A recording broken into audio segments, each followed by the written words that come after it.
Hello everyone and welcome to Mr. Sar's Music Zone. I am Mr. Sar and welcome to this forum where we're sharing music content.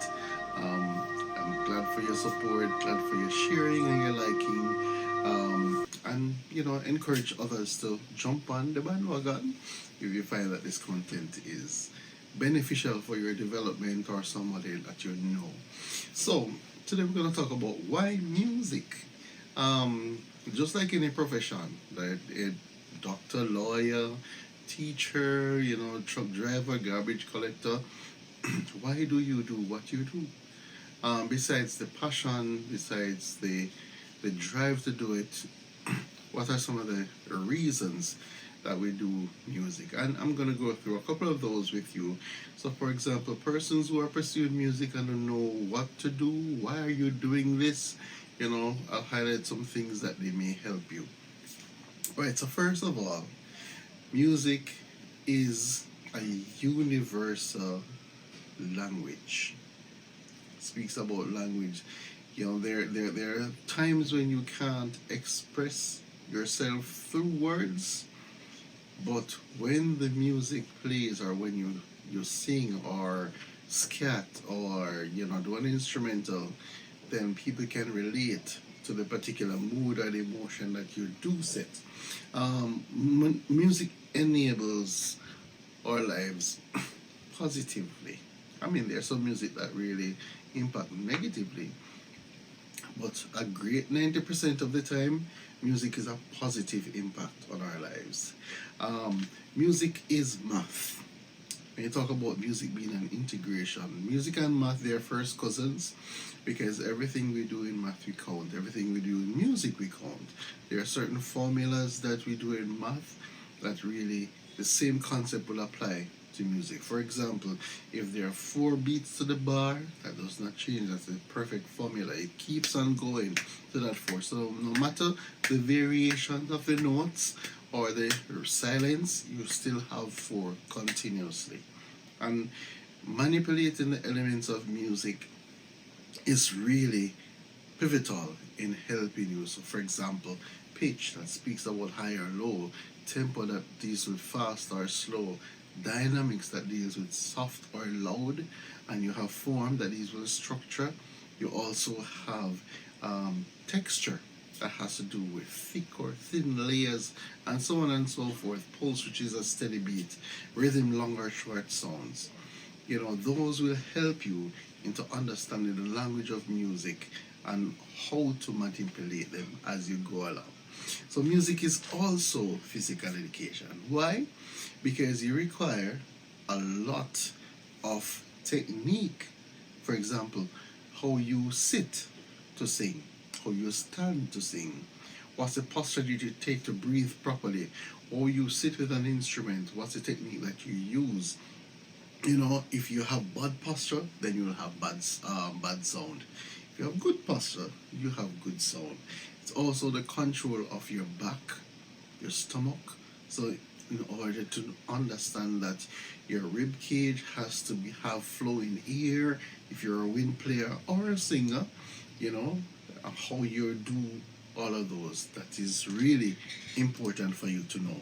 Music is also history, because if you can relate to time, in every era of time, music has been very present, very imperative to the socio-economic structures, to what is happening at the time.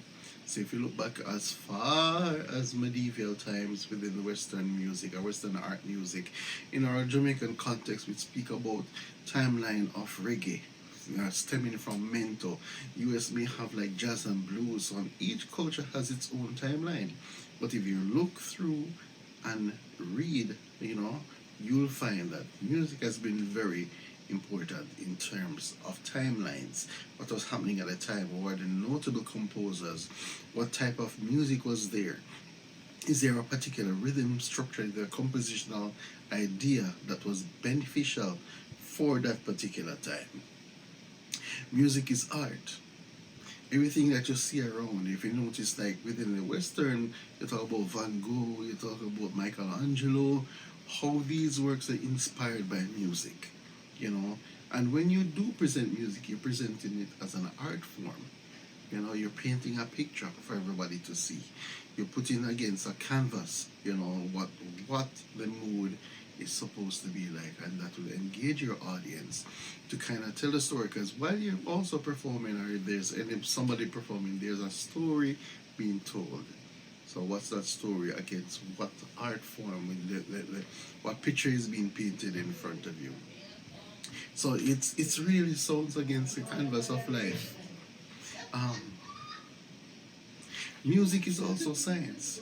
It speaks about sound waves. It talks about um, frequencies that are produced by voices and by instruments. How do you produce sound? How sound is produced on an instrument. That's all the science of it. We're living in an era to speak about STEM and STEAM integration. How is that beneficial to music? It's very much so. Engineering, science, technology, aesthetics and math. You know, so how you do that? How you go about your interaction with instruments? You have to understand the science that's behind it. What do you know?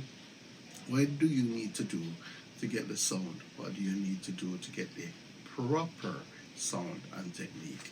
And how to really play an instrument. So that's really science there. Music is also reading. There's a lot of music that we do. Sometimes, or most of the times, it really revolves around literature, poetry. You know, what is happening at the time. I remember there's a particular artist in Jamaica by the name of Garnet Silk. Very talented reggae musician. And there was one particular song that he sang that really resonated his form.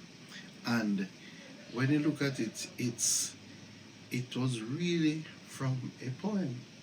And I think Splashing Dashing the Rest of the Sea. And it took years for me to realize that it was really from a poem.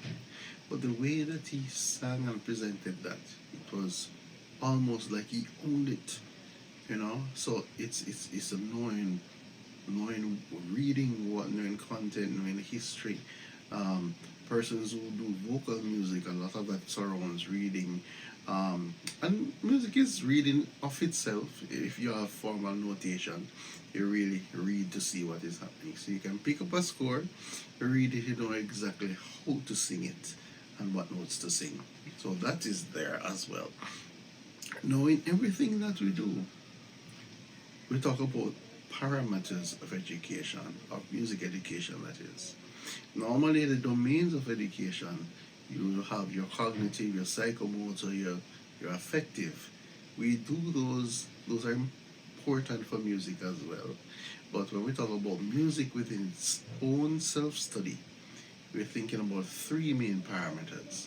And that is one, listening, two, performance, and three, composition.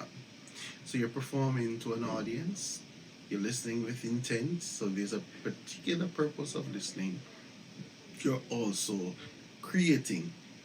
So it could be anything about improvisation, it could be something from scratch that you're doing, but you're always doing at least two of these anytime you're interacting with music. Ain't that something? So once you understand the parameters of music, once you understand the elements of music, when you understand why you're doing music, then you're good to go. Music is also integration. Because a lot of what we do in music, or what we do in main content windows, music is seen as an important tool to get content across. It can be a driver, you know, an integrative method for you to get content across. So, for example, there's math, language, history, reading, and science. And if you look in the middle of those three, you can spell music right down. That is embedded right through all of that. So we function daily with the music elements. So if anything that we're doing, tempo, pitch, etc., we can identify what they are and where they are in our own functions. A lot of times We speak about standards. So you think about singing alone or with others, playing alone or with others, composing. You're talking about using rhythmic structures, improvising melodies, reading and notating music, evaluating music and performance. So all of these you should be able to do once you understand why you're doing music and what it's all about. Understand your parameters, understand your elements of music, and understand if your passion is really music. So you can really use that. Go ahead, and then that could be your springboard for why you are doing music. I know why I did music, and I'm still passionate about this area because it's so beneficial to the world and to the sanity of ourselves. So see you next time. I hope you enjoyed this content. Share if somebody who can benefit from it. And see you next time. Share in the comment section, your thoughts. If you need anything else like this type of content, what areas would you like to be discussed? See you next time. This is Mr. Star out.